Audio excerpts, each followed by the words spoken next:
It sure is nice to come home at the end of a long day and enjoy a podcast. But you know what makes the experience that much better? Relaxing with a few puffs of smoke from my McQueen pipe. At McQueenPipes.com, I was able to find the perfect smoking pipe to suit my nerdy, yet dignified sensibilities. I especially love that each pipe is designed and handcrafted by a true artisan, and that all of their pipes are inspired by fantasy books and movies like The Lord of the Rings. Being a bit of a hobbit myself, my pipe is called the Barrel Rider, but they've also got pipes for wizards, rangers, dragon riders, or even goblins. If pipe tobacco isn't your thing, no worries. McQueen Pipes has got you covered with attachments for vaping or even cannabis. Head on over to McQueenPipes.com and use the code BIOGRAPHERS at checkout to receive 15% off of your entire order. Go ahead, treat your nerdy heart to something you'll cherish and enjoy your podcast listening experience in style with a McQueen pipe. That's Mac like mac and cheese and Queen like the band. McQueenPipes.com and use the code BIOGRAPHERS at checkout for a 15% discount on your whole order. Cheers, everyone, and happy podcasting.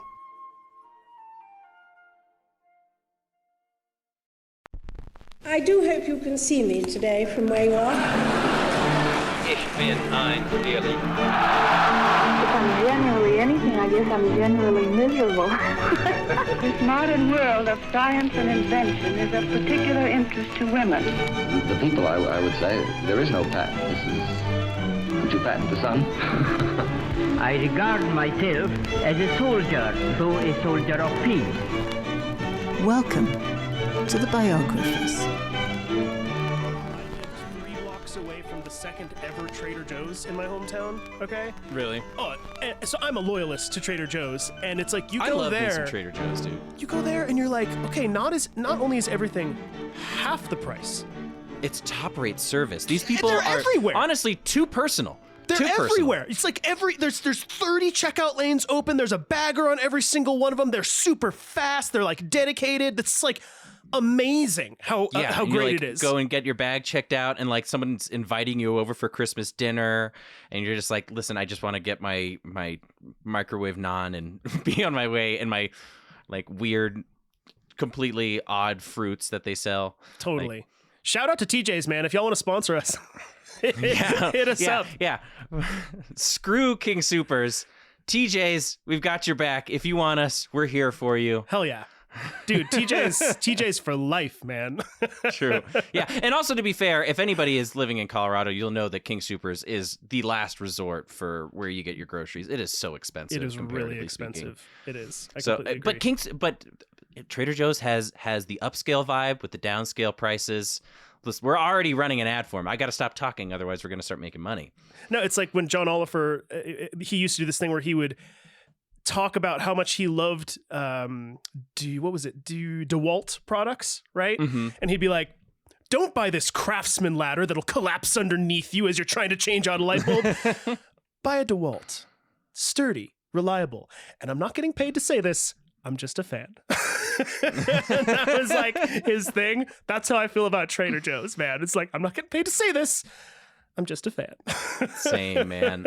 Also, like, living in the city, it's so impossible not to eat out or just validate like staying at home and cooking. And Trader Joe's has just the best frozen meals. It does, like dude. Every single time. Totally I'm agree. always finding some banger in that freezer aisle. If you haven't gotten their little chicken tikka masala, like Tostino's pizza roll thingies. Oh, they got pizza rolls? No, they're chicken tikka masala ones. So they're like little mini like samosas, dude. They're so top notch. Go look for them next time you're at a TJ's. I miss them because TJ's is so far from me now. So unfortunately, I don't get to go very often. That's so good. That's so good. Well, hey, anybody, everybody.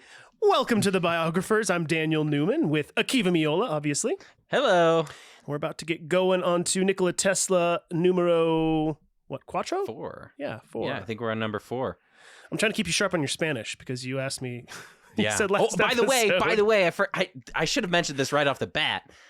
There's a restaurant like right next to my house that is basically it's like an all Mexican restaurant. They sell pretty much everything. Nice.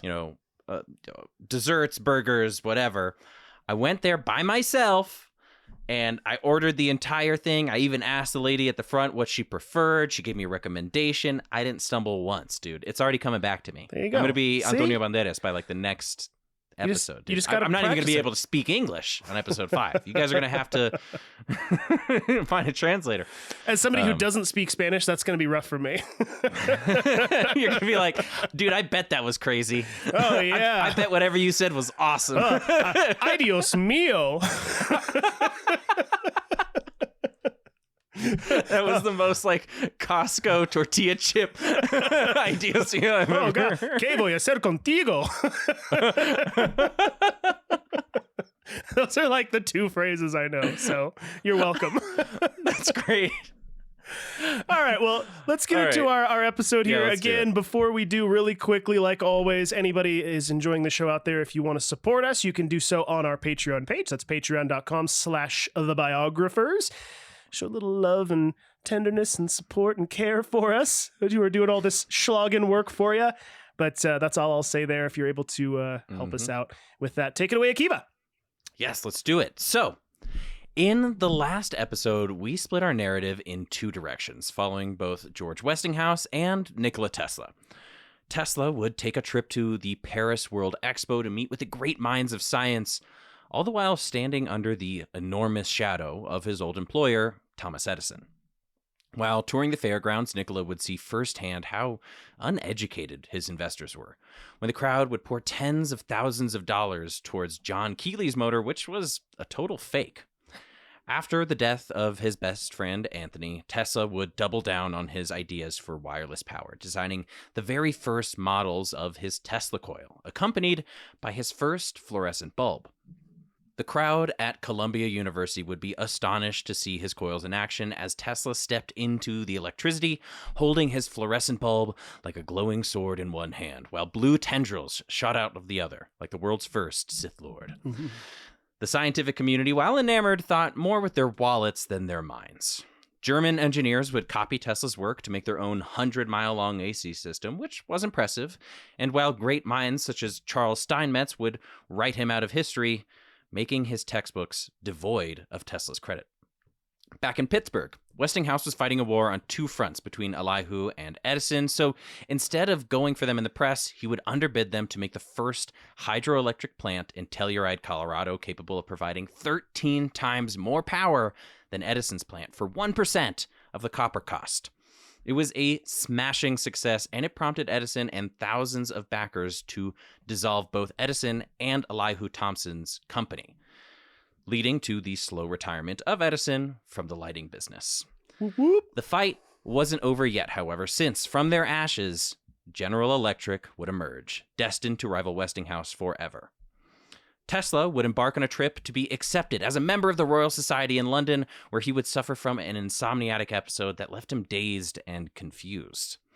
After spending several days with occult theorist Sir Crook, Tesla's manic state fueled an egotistical side of his mind, believing his work in electricity to be capable of curing all diseases, making plants grow, and even controlling the weather. Before he could rest, however, Tesla got news that his mother was dying and headed straight for Goshpik. After her passing, he'd experience a visual hallucination that almost had him believing in the paranormal, and the stress would cause him to have a 6-week period of acute amnesia. And after a month and a half of bed rest, he was renewed and ready to tackle the challenges of wireless power. Westinghouse, however, set his sights on claiming the Copper Crown by dazzling spectators with AC power at the World's Fair in Chicago. Nice. A lot of stuff happened in the last episode. Yes.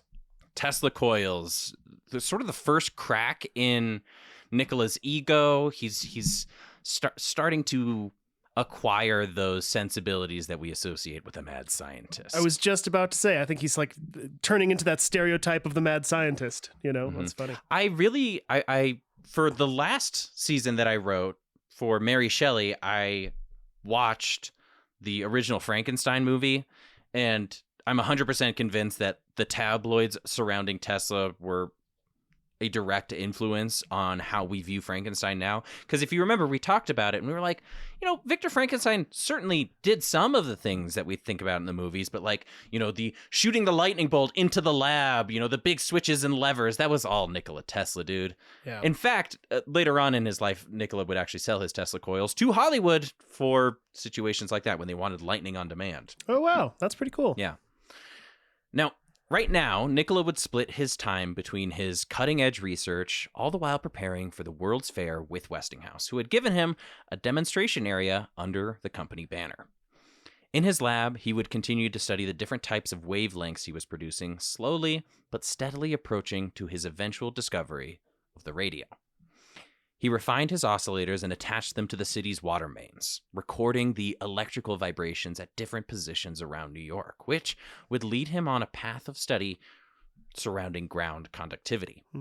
And I mentioned the earthquake machine in the last episode, but I had just recently gotten a new source and kind of wanted to add this in because I thought it was cool. When he produced that earthquake machine, if I remember, we talked about resonant frequency. He tested it. First time it was an accident, right? He shook his entire building. People called the fire brigade. They thought an earthquake occurred, and he had to destroy the oscillator with a hammer, right? He couldn't shut off the power, so he just like smashed it with a hammer until it stopped vibrating so the building would stop shaking. He tested this later with a oscillator that could fit in his pocket on new construction. And he claimed that with this just small oscillator tuned to just the right frequency, after about 2 or 3 minutes, he was able to shake and groan all of the riveted steel I-beams of this building, right? Whoa. Something literally the size of like a back massager. Cool. Producing Producing vibrations probably at that level of strength, but just because it was the right frequency, he was able to shake it.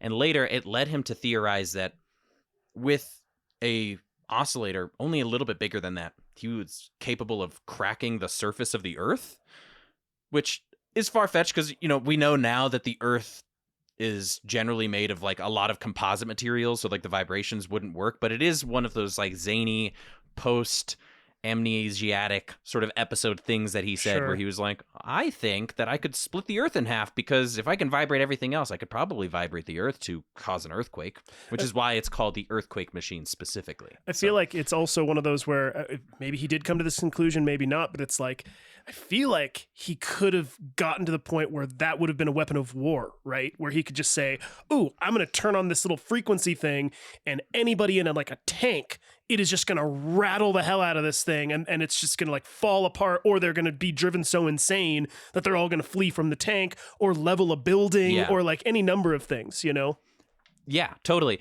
It's really interesting. A lot of people had come to him when it came to the earthquake machine and asked if it had any practical military applications, and he seemed very not interested in doing anything military speaking. I think he was to some extent a pacifist.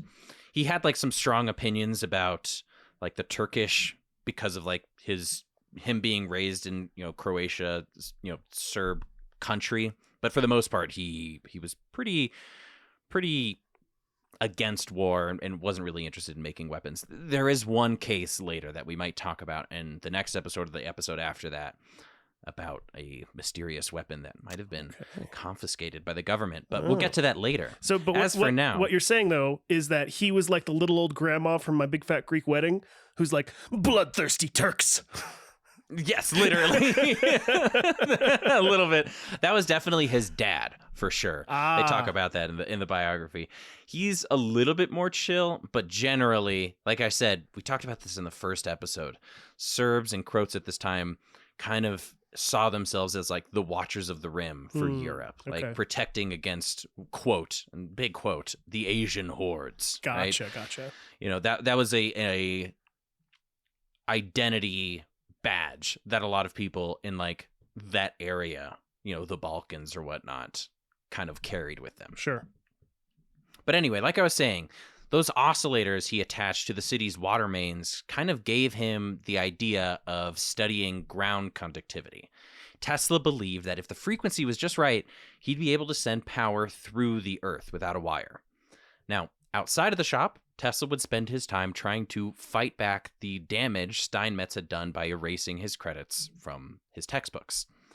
Pairing up with the journalist T.C. Martin, his good buddy, they co-authored their very own textbook titled Inventions, Researches, and Writings of Nikola Tesla. It was practically a Bible for electrical engineers and hobbyists alike, being 500 pages long with personal anecdotes by the wizard himself, diagrams of his most famous work, and an intro written by his friend showing Nikola in his best light. They actually sold 4,000 copies. There was one small issue, though. Nikola had a habit of giving away free copies, and it kind of caused a bit of a rift between T.C. Martin and Nikola, where he's like, hey man, I'm so glad that you like your book, but we cannot keep printing free copies for you to hand out to your friends. Now, when the book was set to be published, he also set up a demonstration that was even more elaborate than the one in Columbia. And his new fame as a Royal Society member made it so that the building was so packed that they had to change venues last minute, and scalpers were selling tickets for as much as $5 a pop, which would be $175 today. Dang. Yeah. Tesla not only had the skill to create a 500-page textbook, he'd become a full-fledged showman, which would serve him all the better for his time presenting in Chicago. The 1893 World Expo was not simply a place for inventors to show off their ideas. It was one of the largest gatherings of humans for entertainment purposes in history, with 27 million visitors over the course of 6 months. Called the Columbian Exposition, it was meant to celebrate the 400th anniversary of Christopher Columbus sailing the ocean blue, and the architecture spoke to that end. Imagining that you're an attendee, you would enter Jackson Park, first seeing a gigantic pool representing the Atlantic Ocean. All around you would be a man-made Venetian city in plaster white, surrounded by a moat where a fleet of 50 gondolas, powered by all-new electric motors, would carry you from one pavilion to another, and there were 200 to choose from. Wow. All of this was just for the World Expo. This was not for any other purpose, right? They built this just for this. And what year was this again? 1893.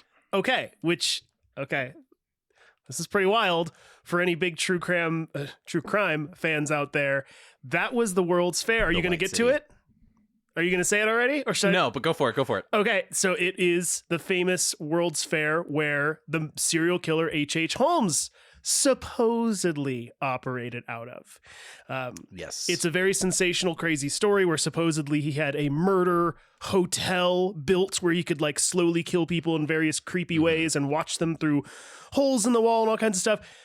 Many historians highly question any of its authenticity, and a lot of people think that H.H. Holmes was mostly just a liar. So we don't really know for sure if it was real, but still a fun little tie-in. Yeah. There was a journalist who wrote the book, and from what I know, it was a hoax, but it did get its namesake from the same nickname that they had for the Columbian Exposition, which was the White City. Yes. Yeah. So there was a couple of engineers who worked on this, and it was designed to be the ideal metropolis with a neoclassical style that would have made Da Vinci blush. It was almost the same premise as Da Vinci when he was working for Milan, and he was like, we're just going to throw away this city and make an entirely new city right next to it. That was kind of the same theme that the architecture people who built the exposition kind of had in mind.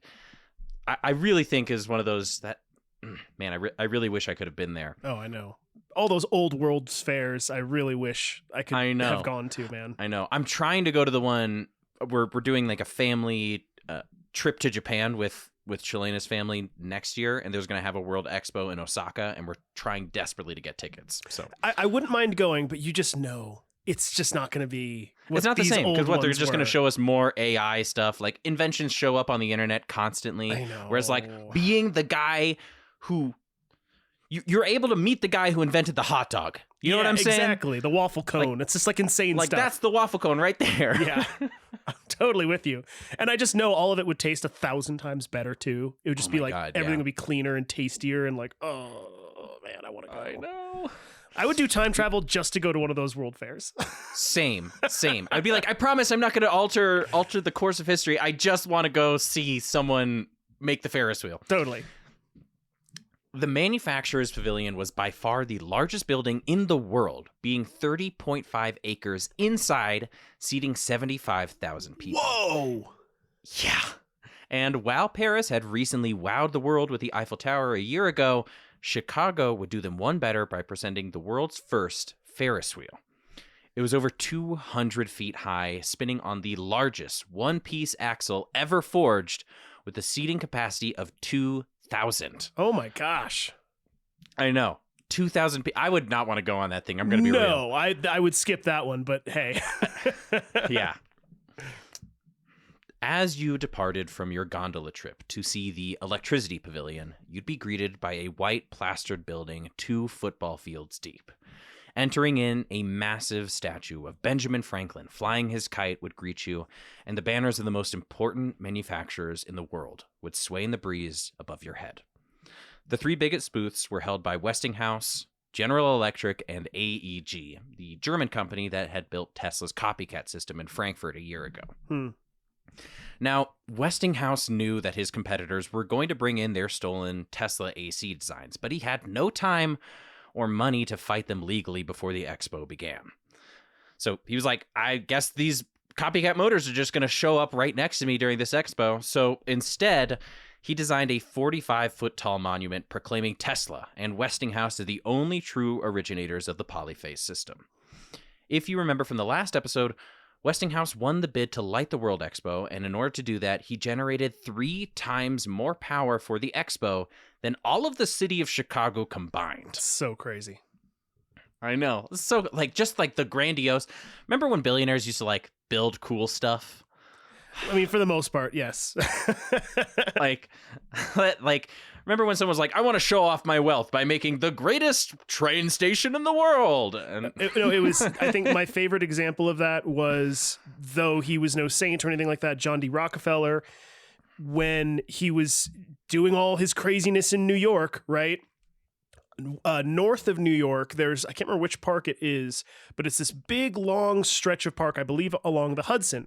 And he bought a 5 or 6 mile stretch of land across from the park because he was like, it's so beautiful. And half of the point of this park is that you walk through it and you look across the way and you see this unbelievably beautiful piece of land. And he was like, I don't want anybody to develop on that land. I want people to be able to just see this gorgeous vista of this untouched natural land. So he bought all of this insane amounts of land. It was like 500 acres or something like that, right? Maybe even more, just so that people couldn't develop on it. It has not been developed on to this day. And if it was for sale, it would be some of the most expensive real estate in the world, but nobody can touch it because he was like, nope. And now I'm going to have it as a national preserve so that that's actually literally really nobody cool. can touch it. Pretty rad. And I'm sure those 12-year-olds who were taking their 20-minute lunch breaks really appreciated going out there and having a... Now get back to work. I do understand what you're saying. The Medicis too. The Medicis were all sorts of messed up, but at least they were messed up in a way where they were buying Leonardo's paintings, you know? Right. Again, I'm not trying to say that John D. Rockefeller was a saintly man. It was nah, far from it. But that was a cool thing he did with his money. Fortier. So in the same electrical building, Alexander Graham Bell showed off a telephone that could transmit sound via light beams, and Elisha Gray would demonstrate what would be the origins of the fax machine, charging a few cents to receive a perfect copy of someone's signature from across the room. Thomas Edison would have a booth as well, showing off the early stages of his first motion picture system. Tesla would be given a display. Yeah, the motion picture system, I think it was just a guy walking around. But, whatever. I think the coolest one would be the fax machine. If you were an 1800s guy and you wrote your signature and then it just came out of some electric box on the other side, it'd be whoa. No, for real. That's pretty cool. Now, Tesla was given a display of his own where he would dazzle crowds with phosphorescent lights with the glass blown into the names of famous scientists throughout history. While the gas used was different, generally mercury, it's thought that this demonstration would pave the way for George Claude to invent the neon sign in 1910. He had also remade his Columbus egg to show the basics of how his motors worked, along with a sign that read, "Welcome electricians," which would illuminate with cracking tendrils of electricity, accompanied by the sound of lightning between 2 sheets of glass. Sick. So if you've ever seen those displays, probably at like, I don't know. Oh, what's that store that sells like Cookie Monster pajamas and then sex toys in the back? Spencer Gifts? Yeah, Spencer's. You've probably seen those those displays of like, it's almost like a white plastic in between two sheets of glass, and you can almost see like electric discharges going off of it. Yeah. Totally know what you're talking about. A bigger, cooler, louder, more lightning bolty version of that would read "Welcome Electricians" as you walked in there, which I think is really cool. It's radical. Between his book and the Columbia Expo, which would go on for 6 months, offering more publicity than a man could possibly ask for, Nikola was catapulted into stardom. After returning back home, he would become friends with Robert Underwood Johnson, the new editor of Century, the largest periodical in the country. Underwood Johnson, that's an unfortunate combination of names. Sorry. There's another one named John Jacob Astor, and people would just call him Jake Astor. So then his nickname eventually became Jackass, which is great because he was just like this rich, spoiled kid who sucked really bad. We might talk about him later, but like one of Tesla's inventors, everybody was like, "Oh, it's Jackass," and he's like, "Come on, don't call me that. I invented the bicycle brake." Stop. My name's Jack. And they're like, "Oh, whatever, Jackass." So Robert Underwood Johnson was the magnate or the editor of the Century, and he had a short, thick beard, square face, and chained spectacles. Robert was a gentleman of the first order who, despite his modest means, would host close friends like Theodore Roosevelt, Rudyard Kipling, Mark Twain, and children's activist Mary Mapes Dodge. Okay, so I did a little bit of research there. I think the internet is failing me.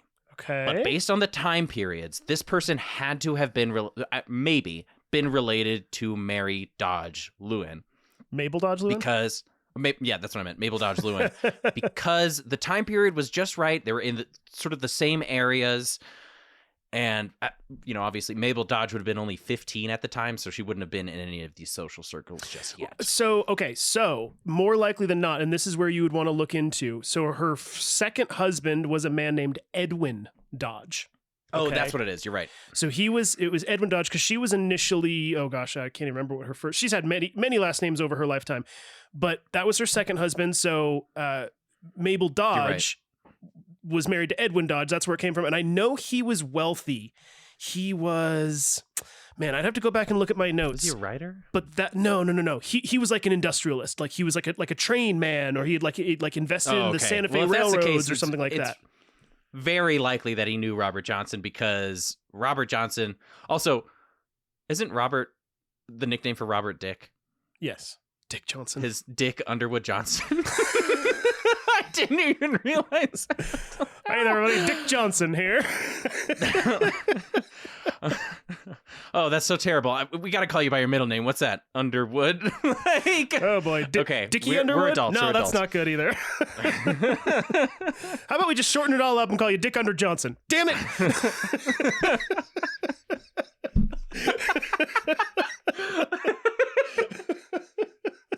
So stupid. No. Okay. All right. We're back on it. Like I said, Robert knew pretty much everybody who was famous, so it's very likely that he knew the Dodge family. Theodore Roosevelt, Rudyard Kipling, Mark Twain would be regular guests at his dinner parties, and Tesla had just joined that social group. Robert would manage to sweet-talk Tesla into coming over for dinner, where he was introduced to Robert's wife, Catherine. Catherine was a soft-featured woman with long blonde hair who was struck by feelings of wonder, worry, and adoration when meeting Nikola in person. Before her stood the herald of the future, a handsome man who, despite being 6 feet tall, was only 140 pounds soaking wet. Woo! Worried for his health, she would urge him to come over to their house again in a few weeks for Christmas dinner, but he refused, saying, quote, "I know I am completely worn out, yet I cannot stop my work. These experiments of mine are so important, so beautiful, so fascinating that I can hardly tear myself away from them. I expect I shall go on until I break down completely." So they had the first dinner. They said, come over for dinner again. You look like you haven't eaten in 6 months. And he was like, nah, I can't do it. But after dessert, Tesla invited the group to visit his lab, amazing Robert and Catherine with his wireless lights. After the demo, Catherine was even more fascinated by Nikola and would send a bouquet of winter flowers to his laboratory. Ooh. He would write back to Catherine's husband, thanking her for the gift, quote, I have never received the flowers, and it produced on me a curious effect. I wonder what that meant. It would seem that Catherine's feelings were more than admiration, since Tesla would recall to a friend one time that she tried to seduce him while Robert was away. Ooh. Being a gentleman, he politely declined and left the house to save the friendship. I will say, though, lots of anecdotes from people who knew him said that he would toy with people just a little bit. He never really got into it with anybody, but he would like give them eyes across the table and like kind of stare with those gray blue eyes and like this sort of sea captains looking out into the ocean sort of way. And I bet you that was what did it in for Catherine. See, now I feel like looking at this situation from afar and you giving that quote of like, this produced in me a very peculiar feeling. It feels like the kid who's 18 but is such a nerd that he's never actually thought of the prospect of having a girlfriend, right? Mm-hmm. So he gets flowers and it's He's like what is this tingling I'm feeling? My tummy hurts. Yeah. I don't understand what this is. Is this what these people call emotion? Yeah, and apparently the effects would actually go in different directions as well, because based off of what I read, Robert had also gained an interestingly close relationship with Tesla as well, writing to him often with little anecdotes and nicknames. After spending time with Nikola, he gained an interest in his heritage and was known to recite Serbian poetry to Tesla and his dinner guests. Now, some historians have speculated at Nikola's sexuality. We kind of covered this a little bit in the first episode, seeing that the letters between Robert appeared to be more romantic than expected, even in the context of the gentleman's era, where guys tend to be a little bit more open emotionally. Mm-hmm. If you ever read like letters between two dudes in the 1800s, it always just sounds a little bit more romantic than we talk now. Oh yeah, it does. But even for that time, it was still just a little bit like they had like little pet names for one another, that sort of thing. But like I said, it's all speculation. Based on his writings to both men and women, I speculate that he was bisexual to some degree, but it's mostly a mystery since Tesla would deliberately, quote, destroy his sexuality for the purpose of science. For the greater good.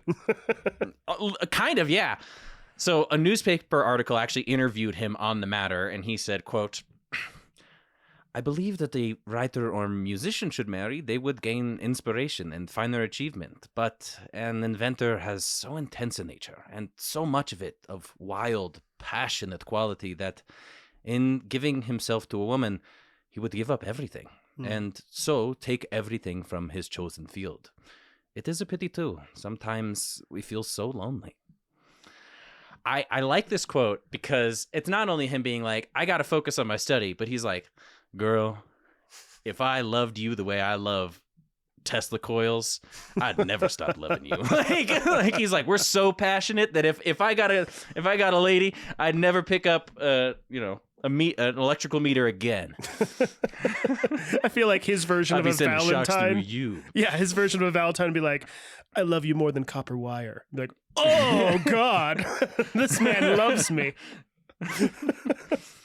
Now, one woman who did catch his eye, however, was a lady named Marguerite Merrington, who he met at one of the Johnsons' dinners. A statuesque woman with brown hair, much like the girl he loved in Goshbeck, she intrigued him with her mind. Marguerite was an author, playwright, and composer credited with countless works. She could speak multiple languages, and her skill in this led for Tesla to confirm one of his earliest social theories. Quote, the female mind has demonstrated the capacity for all the mental acquirements and achievements of men, and as generations ensue, the average woman will be as well educated as the average man, and then better educated, for the dormant faculties of her brain will be all the more intense due to centuries of forced repose. Nice. Women will startle civilization with their progress, which I thought was really cool. Yeah. Heck yeah, progressive Tesla. I know. That's very progressive, and also still a ways back before we get to like the suffrage movement and all of that. We still have a couple years before that hits. Yeah. So he's just like, yeah, women are going to be smarter than men at some point, which I think is very interesting because we're even seeing some statistics now. You know, I'm not sure if they're smarter necessarily, but a lot of like corporate workforces and like very, you know, high study involved jobs. We see now the trend of women taking on these jobs sometimes more than men, which I think is, once again, a really cool, neat prediction. I think even like got to be kind of careful on how I say this, but the kind of, let's say like hillbilly person, right? The hillbilly guy who's like, oh, I believe in America and all, you know, it's kind of the good old boy type or whatever. Even them, you'll talk to them and they'll be like, oh, no way, women are much smarter than men. I'll tell you what, but I'm still better than them. You know what I mean? Like it's this weird dichotomy that exists in their head. Yeah. Whereas like Tesla was very objective about it. He was like, well, you know, based off of like who I know, and he's, like I said, always been an evidence-based dude. He's not Edison. He's not trying 10,000 light bulbs. He's just like, based off of the ladies I know, my mom was an inventor. And the only reason why she wasn't a better inventor was because she didn't have like the opportunities of modern life. And then this lady can speak like multiple languages. So this shows to me that like whatever the doctors are saying that like women don't have the same brain capacity is just false. And at some point when women are allowed into academia, they're going to be as good, if not better, because they've, you know, lost so much time by not being allowed in those spaces. Sure. Which I think is kind of cool. Very cool. Now, while it's certain that the friendship was good for him, the affections of all these people had kind of overwhelmed him, so he wanted to visit them on his own terms. Instead of coming over for dinner, he would invite them to his favorite restaurant, Delmonico's. Located at 56 Beaver Street in NYC, where it still operates today, Tesla would have friends over while displaying his unusual eating habits. The Delmonico filet mignon was his favorite, so he would often eat 2 or 3 of them in a sitting. He would have his servers use a fresh tablecloth for every meal, asking for them to pour boiling water on all of the utensils before he can eat with them. And later in life, he would prefer lamb, often ordering an entire saddle of it, only to eat the center portion. He enjoyed roast squab with nut stuffing, and for roast duck, he required that it be made with celery stalks every time, often going to the kitchen to watch its preparation if friends were joining him. He would even sometimes, if the chef was like arranging it, he would sometimes be like, let me over there. And he'd go into the kitchen of Delmonico's and be like moving the duck on the platter. I thought that was kind of interesting. He's that kind of a customer. He's like, no, let me make sure you're preparing my squab correctly. Yeah. I guess when you're like Tesla, people are like, yeah, whatever. Because the owner of Delmonico's, this is actually really funny. The owner of Delmonico's really liked Tesla and recommended that people talk to him whenever he was at the restaurant because he was like, this guy is a genius. And I mean, I'm talking a genius. We went to the pool hall the other day and he came with us and he had never seen pool before. And he just watched us play one time. And then afterwards he beat all of us. And I was like, but Tesla already knew how to play pool. He just lied saying that he didn't know how to play. But it was just like another way for like the chef to be like, that guy's so smart. He's a hustler. Yeah. Anyway, he'd have to have 18 fresh napkins with him anytime he ate, which was divisible by 3, his magic number, in order to wipe off any food that got on him, and he wouldn't be truly satisfied with a meal without mentally calculating the total volume that was on his plate first. Despite his unusual predilections, he would still invite Johnson and all of his friends to dinner, most notably Tesla's good friend, Mark Twain. Very cool. Yeah, right? Nikola met the author at Robert and Catherine's house, and the two hit it off immediately.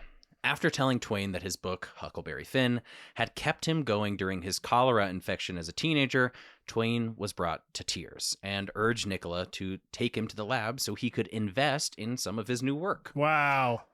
Yeah, I thought that was really cool. He's like, oh, you read my book? No, okay, let me buy some of your stuff. More just the thought of somebody like Mark Twain, who is... It's Mark Twain, man. I don't need to say anything else, right? He's just one of the biggest names of all time in all of history. Maybe it's just in America, but man, it's Mark Twain, right? I mean, it was in America because he was reading his book in Goshbeck when he had cholera. That's true. But I guess what I'm saying is, I don't know. In America, he's a very special character, right? Yes. I don't know how people feel about him in Japan, let's say. I really have no idea. Maybe he's a hero. I don't know. But the thought of a guy like Mark Twain especially thinking about, I mean, look, he had some sort of futuristic ideas like a New York Yankee in King Arthur's Court that involves time travel to an extent, and there's some social implications that go along with it, things like that.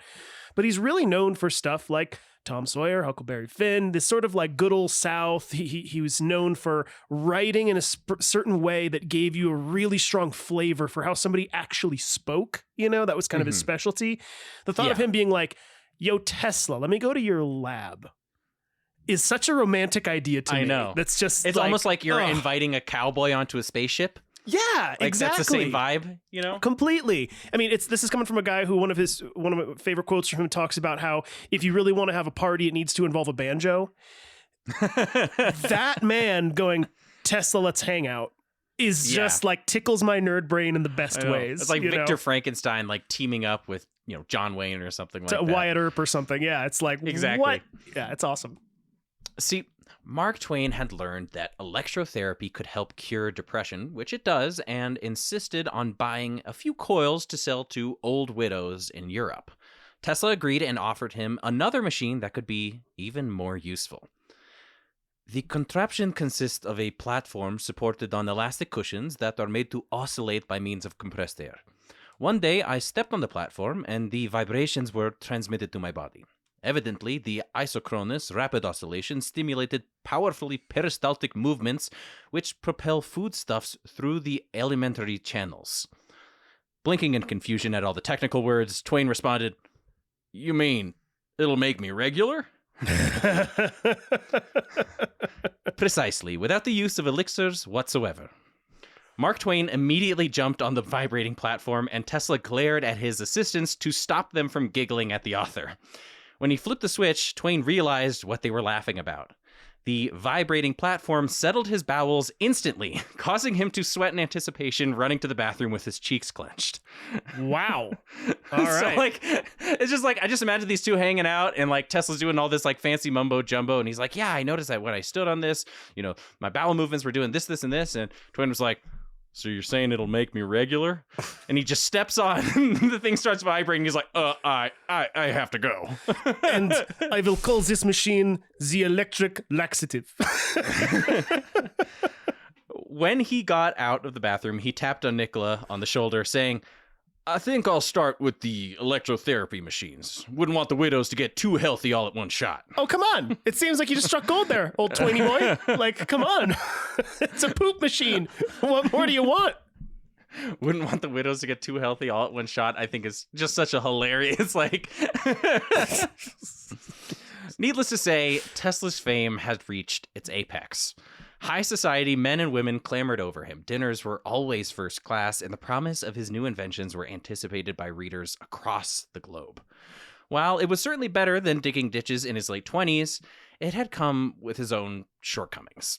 Investors were now all too eager to see his projects work on a practical scale, and they would breathe down his neck if he didn't produce a manufacturable version of his newest designs. While Tesla held the seed for electric refrigeration, new farming productions, fluorescent lighting, the future of steam hammers, ozone production, he was never really interested in taking his ideas all the way down to manufacturing. And in the end, he was more interested in the wireless transfer of power. Even his mechanical oscillator was 40 times more energy efficient than other steam-powered dynamos, but he never really perfected it for production. Newspapers would criticize him, quote, his inventions already show how brilliantly capable he is, but his propositions seem like a madman's dream of empire. Or, one is naturally disappointed that nothing practical has yet proceeded from the magnificent experimental investigations with which Tesla has dazzled the world. Basically, they're like, hurry up already. I want to see this, you know, at a store near me. Yeah. And Tesla's like, but I didn't have this pressure before. But now, you know, when Mark Twain's knocking at your lab, you got to like kind of show results. Yeah, that's fair. As a result of his new stardom, he would even gain an occult following, where people believed that he was born on the planet Venus, arriving on Earth via the wings of a large white dove. Oh. I couldn't find any... I tried to find the magazine that this was referring to in the textbook that I was reading from. Couldn't find anything.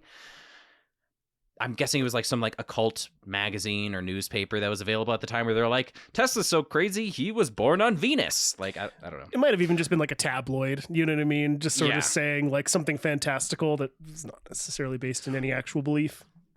Well, not entirely true. There are actual, and even to this day, there are actual like cult followings surrounding Tesla. Like Tesla has, to some people, been considered like almost like a semi-religious figure in Weird. like very small like occult groups. Even now, if you go down like in my research, it has been really hard for me to find anything that's written by just regular people about Tesla's work, because they're always like, he was gonna change the world and start a new world order. Da da da da da. It's still to this day he's like producing this mill of just pseudoscience and occultism and all that stuff. Yeah, weird. Now, in his earlier days, T.C. Martin wrote serious articles about his theories. Now it seemed that he was the fodder for tabloids. His next invention, however, was going to change all that. So, heading to his lab, he prepared to test his radio system. All hands would be on deck in the laboratory, inspecting radio tubes and managing equipment for what was coming next. And Tesla ran a tight ship with deeply loyal assistants and a secretary that catered to the genius's every need. As he came in, his secretary would wait at the door to take his cane, hat, and gloves, which he insisted on wearing every day, no matter the occasion. Thick, black curtains would cover the windows to give Tesla the feeling that he was working at night, and they would only be opened during a lightning storm, to which he would stop his work to retire in his office to see. Laying on his black couch, secretaries would listen in to hear Nikola talking to himself as electricity sizzled through the air. Ooh. So he'd be like, I need to go to the study. And then he would just be like, oh, electricity, how am I supposed to... And like, secretaries would like lean in trying to understand what he was talking about to himself. I think that's just like classic mad scientist behavior. I mean, let's just be real. It also reminds me like of somebody who's really into bird watching, you know, who's like... True. Is that a sharp-billed There's actually thresher? some notes that are... I'll be right back. Hang on. And runs outside and is just with their binoculars muttering to themselves, looking around, you know? There's some notes when he moves to Colorado Springs for like a year, where he does do that, like every time, because obviously Colorado Springs has tons of lightning storms. So every time one happened, he'd be like, so almost 1,000 lightning strikes happened within this amount of time. And, you know, they had this amount of legs that were coming off of the original stem of the, like, all of that stuff. Now, Tesla's first real experiment on radio was a success, and he was able to transmit a small signal lighting up a radio tube across 5 miles. But this was just seen by Nikola and his assistant. See, he was preparing for a public demonstration where he planned to send audio to a steamboat on the Hudson River 50 miles from his lab. But until then, he had to keep his plans under wraps. While Tesla had snuck some essential parts and pieces into the designs of his other patents, Nikola knew that he couldn't release a patent on radio specifically until he was ready to show the world. Things came crashing to a halt, however, when devastating news was brought to his hotel room. On March 13th, 1895, Tesla's laboratory burnt to the ground. The whole floor collapsed, and equipment dropped to the second floor, mostly decimated. Jeez. It was a blow unlike any other, and Tesla writes little about the event. It did, however, send a shock through the world at large. Quote, "This great man was about to revolutionize the cost of economics of electric lighting and place it within the reach of the humblest and poorest of people. To have all his innumerable marvels swept away at one stroke is a calamity for the whole world as well as himself." The fire, surprisingly enough, started in the floor below in a dry cleaner's shop, perhaps when a careless night watchman discarded a cigarette into some oily rags outside. Worst of all, the shop was uninsured. Luckily, Tesla thought he had made friends with some of the wealthiest men in the world, and Westinghouse was certain to help out the man who gave him the technology to light the World's Fair. Nikola felt no shame in sending the tab to Westinghouse, who he knew he had done a favor for by foregoing his original royalties. Quote, "I shall rely, as to the price, entirely on the fairness of Westinghouse Company. I believe that there are gentlemen in that company who believe in the hereafter." As a result, VP Samuel Bannister shipped some early Tesla models which had been saved from the World's Fair, but it was hardly a kind gesture. Only days after the fire, the Westinghouse Company would begin to bill Tesla for the cost of the machinery lost in the fire that was on loan, as well as charging him for any new equipment he requested. Shocking. I know. They're like, hey, man, I know. See, as a thank you, I'm going to give you back your stuff that you invented, like the early models that we kept for you. But you made us millions of dollars. I really appreciate it. But also, you're going to have to pay us back for everything that happened in the fire. Like, dude, it's honestly like an episode of Curb Your Enthusiasm where, like, I can just see Tesla being like Larry David, be like, well, hey, I mean, I did this nice thing for you. And I feel like, now that I lost this stuff, maybe you could help me out in return because I would otherwise have gotten billions of dollars. And Westinghouse being like, yeah, that's tough. I mean, but here's the thing, though. So technically, that equipment was mine. So I'm going to send you a bill for that. And then anything else that you need, I'm going to charge for that, too. It's just so like, oh, my gosh, dude. You guys suck.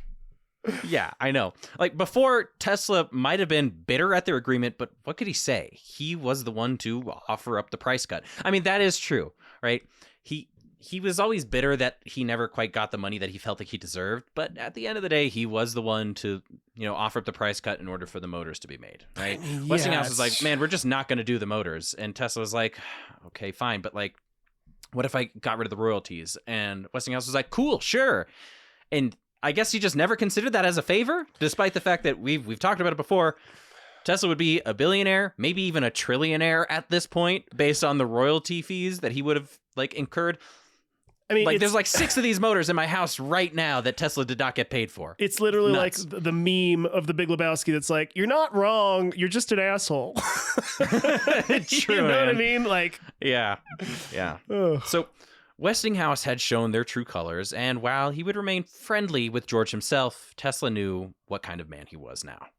So, what did Tesla do after the fire? Well, we know based on his letters that he kept all of his workers on their payroll until he found a new shop. He wouldn't abandon them. As for work, however, he turned to the only man he knew that had the equipment and space needed to continue his study of the radio. Nikola rolled up his sleeves and worked for the next few weeks at Thomas Edison's shop in New Jersey. I was waiting for it. I know. I imagine rain coming down and Tesla's got one suitcase and Edison opens the door and just gives him a silent nod and Tesla walks in, Yeah. It seems that despite their differences, Edison begrudgingly offered his space to Tesla, thinking that it was only right to do so. Now, no record exists of what was said between Tesla and Edison at the time, but it seems that both were privately amused, at least, by how cartoonish their rivalry seemed in the papers. Tesla was grateful to have a shop he could borrow, and Edison expressed his condolences regarding the fire. While the two would never fully see eye to eye, even Edison was willing to admit Tesla's accomplishments. Yeah. Well, Tesla would dine with the socialites of London, study radio waves, and clean up the ashes of his old life. Westinghouse was continuing his conquest of electrical manufacturing. Following the World's Fair, companies were offered to send in ideas for the best way to harness the power of the Niagara Falls for a grand prize of $20,000. Basically, we'll give you $20,000 if you just give us the best design. Being the largest waterfall in the world by volume, the Niagara spills 3,160 tons of water off its edge every second. Jeez. Since the 1700s, loggers and mill operators have struggled to harness the power from her, but with modern technology, the Niagara Falls Commission, headed by Lord Kelvin, planned to change that, which is also where we get 0 degrees Kelvin. Lord Kelvin's the same guy. Cool. Westinghouse refused to send plans for the commission, claiming that they wanted $100,000 worth of advice for only $20,000. But luckily, another scientist advocated for them. Out of the 20 applicants, almost every single one suggested compressed air or mechanical. There was one offer for DC by Edison. But George Forbes believed AC power was the only reasonable way to transmit power along long distances, referencing Frankfurt and Telluride systems built before. So they were like, hey, everybody send us your designs for how we want to make this. Westinghouse was like, that's not enough money. But luckily there was another guy who was like, that is enough money. And even though I don't own an electrical company, I'll still send my designs. I think you should go with Westinghouse. So that's how we managed to kind of get in the game. Cool. At first, Lord Kelvin thought it was a terrible idea, but after the dazzling display at the Chicago's World Fair, he couldn't deny it. Westinghouse would get the job, working directly with the Niagara Commission and Cataract Construction Company to build the largest hydroelectric plant the world had ever seen. Despite the success, Westinghouse was still dealing with a thorn in his side. Elihu Thomson was still furious that he was unable to create an AC motor that was different enough from Tesla's to be patented, and he would begin a clandestine mission to undermine Westinghouse's power. Elihu would bribe a Westinghouse worker to steal motor blueprints in the middle of the night, but when another worker went into the office to find them missing, the alarm was sounded and officers were called to investigate. The original blueprints were found in GE's building, and when the officer asked what they were doing there, Elihu explained that he needed them to make sure that Westinghouse wasn't stealing their light bulb idea. In court, the jury was split 6-6, so no charges could be pressed. Dang. Yeah. So, like, imagine me stealing your laptop, and I was like, oh, sorry, I needed to steal Daniel's laptop because I wanted to make sure that he wasn't stealing my writing. And then the officer was like, fair enough. No, dude. Yeah, no, that's not logical at all. Nonetheless, Thomson would continue to use corporate spies to weasel his way into AC manufacturing. Unfortunately for George Westinghouse, the project was too big to do alone. He had only 200 active workers at the time, and the original facility would be acres across. So with gritted teeth, George subcontracted GE. Since they were given permission to work on certain systems, this would unfortunately be a foot in the door for them to get into AC power, but that was what was needed to be done to get the project finished. In the end, the goal was to transform the power from Niagara Falls all the way to Buffalo, New York City, and maybe even Chicago. Wow. Which was 500 miles away. Crazy. Tesla had secured a new shop in New York, but despite his setbacks, he blazed forward on his radio testing. He had received $100,000 from the owner of the Cataract Construction Company, Edward Dean Adams, as an investment, who bought a share of 14 of his newest patents, along with anything else subsequent to those patents. So he's like, I'm going to buy the oscillator patent, and if you ever come up with anything that makes this better, I also own that. And Tesla's like, I don't have a shop right now. Sure, let's do it. Huh, okay. During his demonstrations, Nikola noticed that when he tried to send radio signals across the room, he would receive the signal he wanted, along with an unknown second frequency. After further research, he was able to discover that he was emitting two different types of waves, now called AM and FM radio. No way. Yeah. He was like, what is this? There's like sparking that's happening and other things. Is there another signal? And he realized it's AM and FM. Wow. FM radio, short for frequency modulation, was a signal that is processed by varying frequencies, basically the rate that the wave goes up and down, right? Lots of zigzags, high frequency, low zigzags, low frequency. Just like how the vibrating needle of a record player is picked up to produce sound, the varying rate of wave frequencies vibrate off the antenna of your radio to produce ads for your local tire shop. AM frequency, unlike FM, doesn't change its frequency at all. Short for amplitude modulation, AM vibrates the antenna of your radio by increasing and decreasing the wave size instead of how fast the wave is going. Okay. Each one has different perks and, downsides as a result. FM radio is used for music since it's less likely to get static, while AM is used for informational stuff. The reason being is that AM radio stretches out way farther in all directions, and it can even travel along or through the ground. So next time you're in your car as a fun experiment, turn on your car radio as you go through a tunnel. When your FM station fuzzes out, flip it to AM, and you'll be surprised that despite being underground, you can still hear the channel. Cool. Isn't that kind of cool? I didn't realize that. I did know It's that also about the frequencies or whatever. I remember learning that in some science class a long time ago, but I didn't know that about it being underground. Yeah. So AM, AM goes up into the sky as well, but a lot of the times it can travel really low to the ground, whereas FM kind of imagine like an umbrella, the way that the frequencies go around. It doesn't travel quite as far, but it's a little bit cleaner. Yeah. Whereas AM can go miles and miles, and it can be along the ground. You can be in a tunnel, in a parking lot or something like that, like a parking complex or whatever, and you can still turn on your radio and hear AM, which is really interesting. In fact, AM radios have an odd ability to bounce their frequencies off other particles, much like sound bounces off the air. So you can hear an AM station miles and miles away at night when there are more free electrons in the upper atmosphere. Interesting. But it's kind of cool that like at nighttime they have a further signal. I was just learning all sorts of weird stuff about the radio. It's also so interesting to think that the signals are analog, right? It's not just like ones and zeros that are being sent through that like a digital processor picks up and turns into sound. It's the sound itself just translated into radio frequencies. It's crazy. So then the antenna vibrates at just the right rate, and then, you know, the radio tubes or whatever amplify the sound so that you can pick up on it. That is really crazy.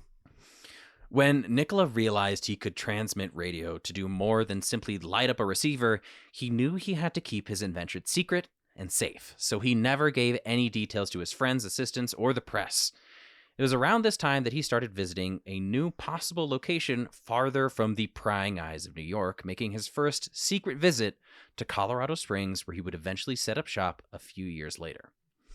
While he was there, with the viewing of one other colleague, likely a local professor, Nikola would instruct his assistant to play the song Ben Bolt on an auto harp, which was connected to one of his oscillators. The radio signal reverberated through the ground and through a receiver 4 miles away. On the other side of Pikes Peak, Tesla would receive the signal, crackling with the glory of new discovery.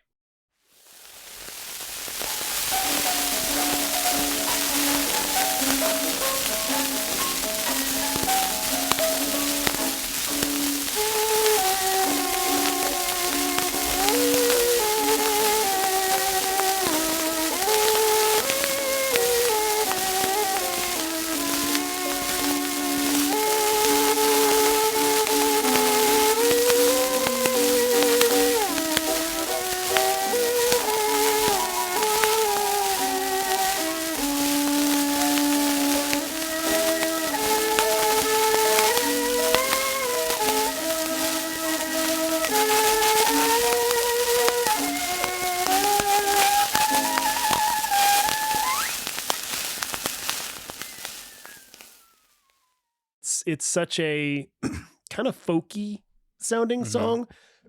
Excuse me. It feels like it could be played on a banjo, or just like somebody strumming on a guitar and then singing out whatever the harmony is, kind of a thing to it, or the melody, I should say, not the harmony. Yeah, it's cute. It's a nice little, It's a lovely little melody. I'd be very curious to know like what version he was listening to. You know what I mean? Yeah, it was basically the same as the instrumental one that we'll play for the audience, but instead of using a piano, they used an auto harp, which had more of like a clangy sound to it, a little bit more banjo-y, like you said. It almost gives me that same feeling as when you heard that like the Curiosity rover used to sing itself Happy Birthday out in the middle of Mars all alone. That feeling of just like, this is just a tiny, innocent song that alone with Tesla and one other person, he was able to pick this up in the middle of nowhere quietly to himself and have this moment where he had just unlocked the next step of human advancement. This is where Wi-Fi, Bluetooth, television, radio itself, obviously, would get its roots. And Tesla was just able to hold this little moment in his hands. That's pretty amazing. As I go forward into like Tesla's life, so much just bad stuff happens to him. But man, that doesn't make it worth it all. I don't think so. But that had to have been one of the highlights of his life. You know, if there is an afterlife, right? If he was looking back down at this, he had to have thought that this had to have been like one of the most tender moments of like human discovery for sure in history. That's insane. It's so deep. It's cool. Through the culmination of dozens of scientists before him and his own groundbreaking research, Nikola Tesla was able to send out music miles away. When Tesla was asked about his private research on it, he would kind of cause a confusion in the media that would steal his title as the father of radio. Not wanting to be explicit in his designs, Nikola emphasized the use of transmitting signals through the earth, leaving out the details of how his oscillators actually sent the signals through the ground.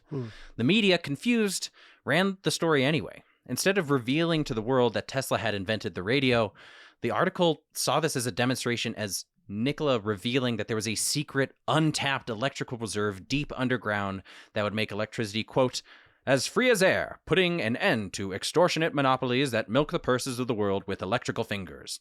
Power would be harnessed from the earth like water from a well. Not at all what Tesla said. He was just like, I transmitted it through the ground, but look, I made the radio. But obviously no one knows what the radio is. So they're like, through the ground, power through the ground, unlimited power underground. And that's kind of what they ran with it. And funny. While Tesla did actually believe that like ground transmission of energy was like a thing, the future would be one of limitless wireless power. And the whole article kind of just like messed up the point of it, right? They just didn't know what they were looking at. Up north, Westinghouse had finally sent out invitations to view the grand opening of the Niagara Falls hydroelectric plant. Tesla arrived on August 26th, 1895, which was set to be the grand opening. Nearly 40 now, with a gaunt yet debonair appearance, his eyes flickered at the mist being given off by the powerful waterfall. Ever since he was a kid, sitting with his Uncle Pajo, he imagined the day that he visited the Niagara, the largest waterfall ever. As he became a teenager, his dream went from seeing it to harnessing it. And when he moved to New York, visiting the falls was scribbled in a checklist in his notebook right as he dropped off from Paris. Wow. And now that he was an adult, he had joined forces with a man who had the means to do it.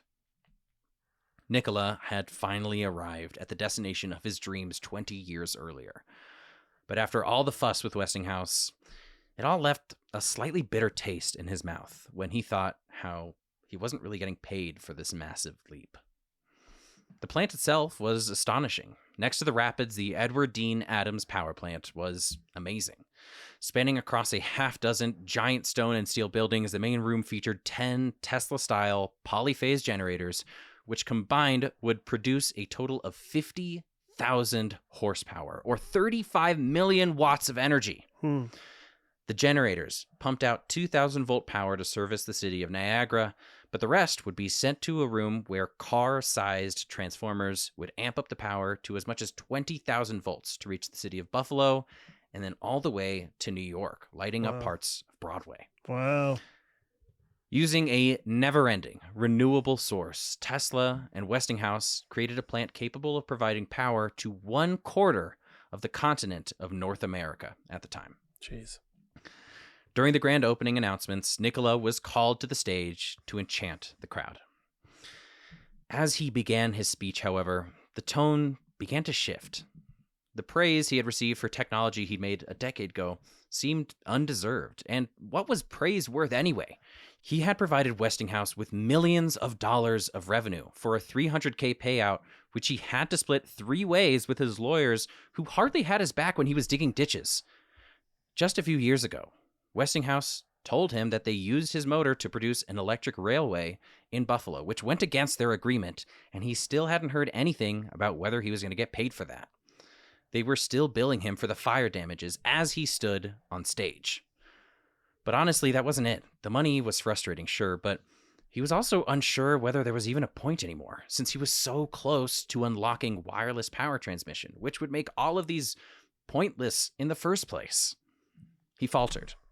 His latent need to undermine himself began to slip out, so as he began to speak, his words turned against himself. Quote,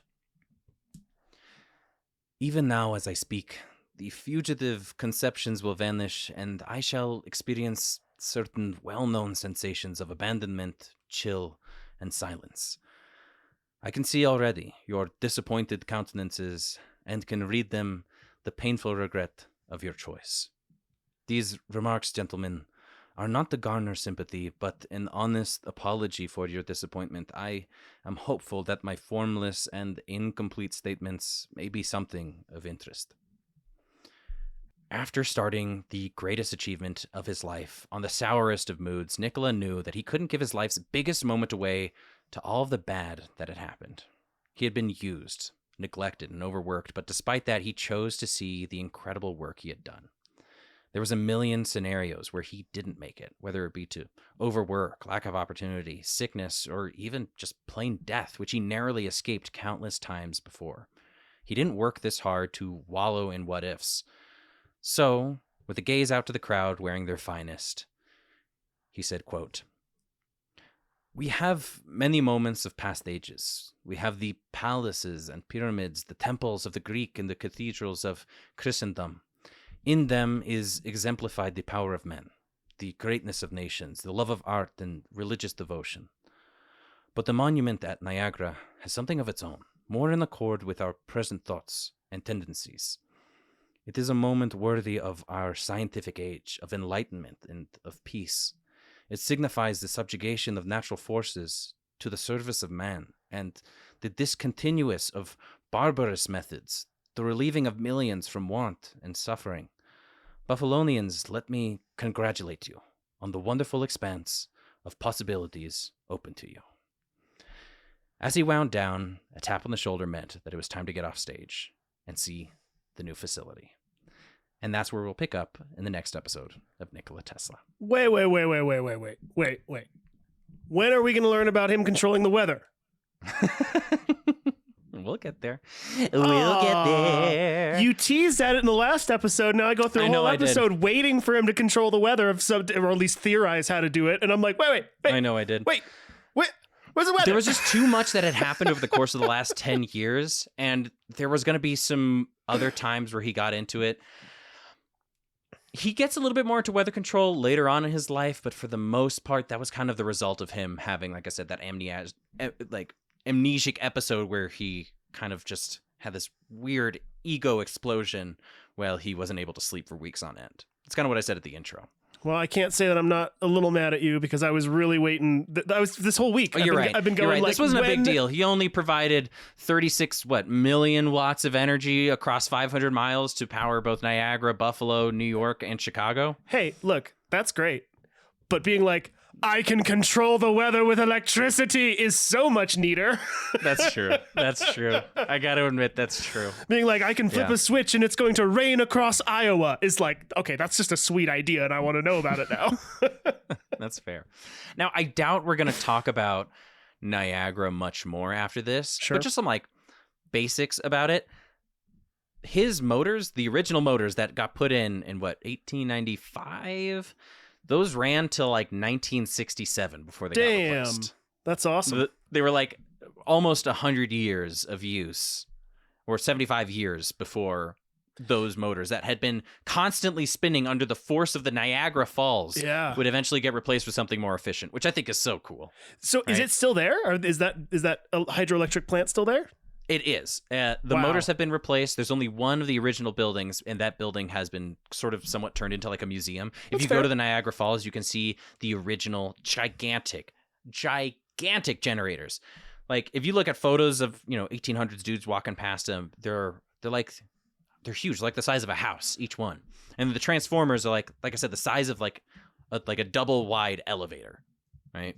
And those were, what amped up the voltage to 20,000 volts so they could send it all the way to New York where it would light up Broadway. That's cool. So I wanted to end it on this note, right? Because we talked about this before. We just talked about this with the radio. There were so many times where Tesla got screwed over. And if you read his biographies, he wrote multiple memoirs about the same occasion throughout the rest of his life, and based on when you read them, his opinion on the matter changes. And I think it's because half the time he is so just downtrodden about the fact that he was basically stepped on. Yeah. He put his heart into other people's hands, and they said, that's cool, and tossed it over their shoulder, right? There's so many times where he had made other people millions of dollars. Westinghouse didn't ask him about these new electric trains that he was building right next to the power plant. He just did it. And Tesla was like, okay, fine. I'll send some people over. Maybe they want to buy trains from you. He thought he was going to get a commission check from George. He never did. It's crazy. Right? So there's that one side of just being absolutely, kicked for all of the stuff that he did. And then there's the other side, which is, I have been taken advantage of, but I've still, for the most part, had a shop that I can work at. I'm able to continue my exploits in electricity up until this point. And I am able to bear witness to some of the greatest inventions of humanity. So like, he didn't get the reward of that the world was supposed to give him, that other humans were supposed to give him, but he did kind of get the reward of history, being like, Sure. I did this. My motors are right now powering the first clean energy plant ever made. Everything before that was compressed air made by steam, which was run by coal, polluting the atmosphere. He, even in his writings, he talked about how he was really worried about how we don't have a lot of natural resources. Wow. So there's this conflict of, I didn't get what I deserved, and I also need to savor this moment because I really did do something amazing, didn't I? Yeah. I don't know.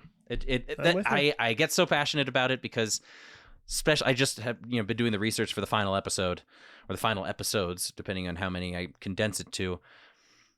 And man, it just makes you want to shake your fist in the air and be like, "Fuck you guys." Yep.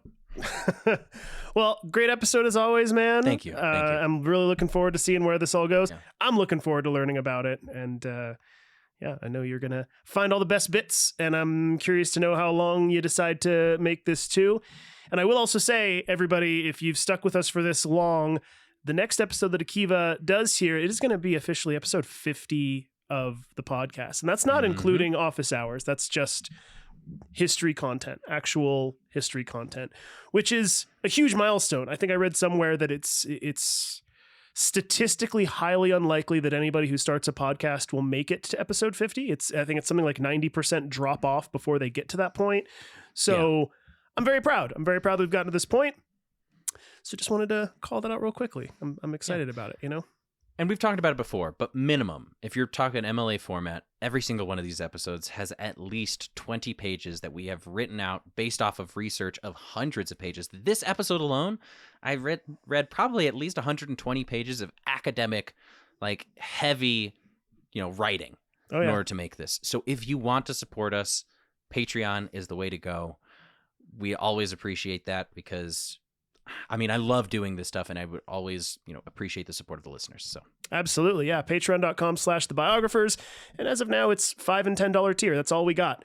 If you it's feel just like, as a thank you. Yeah. It's really just as like a, hey, thanks for the fun content kind of a thing. I don't want to guilt trip anybody. Hey, I hope you're enjoying everything. And I hope it's, if it's in your means and you're able to, hey, we'd appreciate it because we love doing this stuff. I'm a very anti-subscription person myself. Yeah. But like I said, if you find some value in this, even if you don't subscribe for months and months on end, if you just want to subscribe and just say, hey, here's $5-10 unsubscribe, whatever fits your lifestyle, we appreciate it because it drives the passion, right? It does. Seeing that people support us in more ways than just listening is always a big help. So totally. Yeah. So again, that's going to be patreon.com/thebiographers. We'd love your support if you can give it to us there.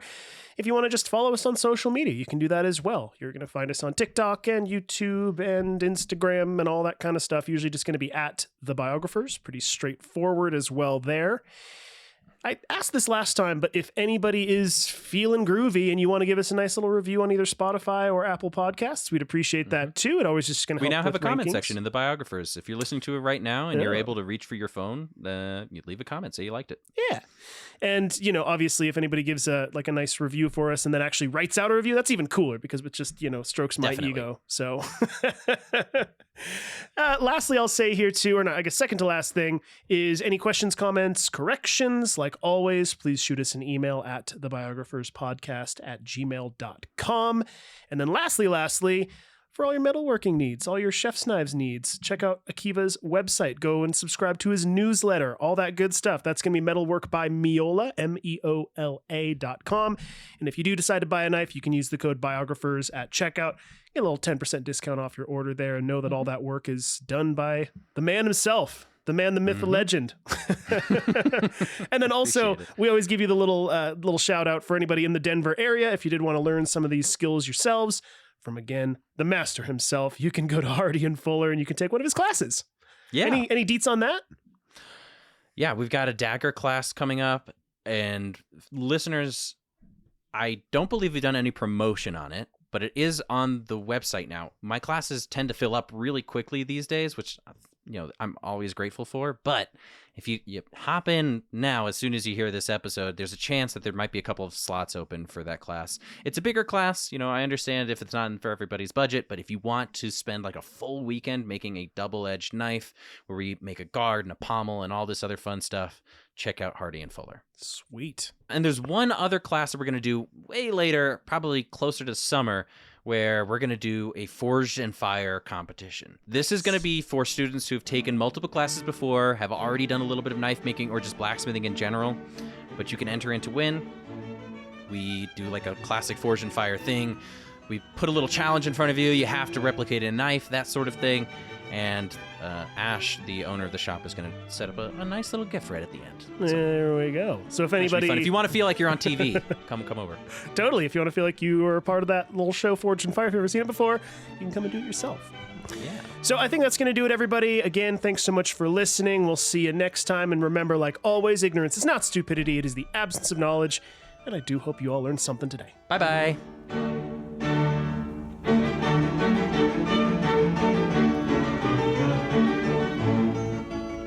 You've been listening to The Biographers. For more information, please visit thebiographerspodcast.com.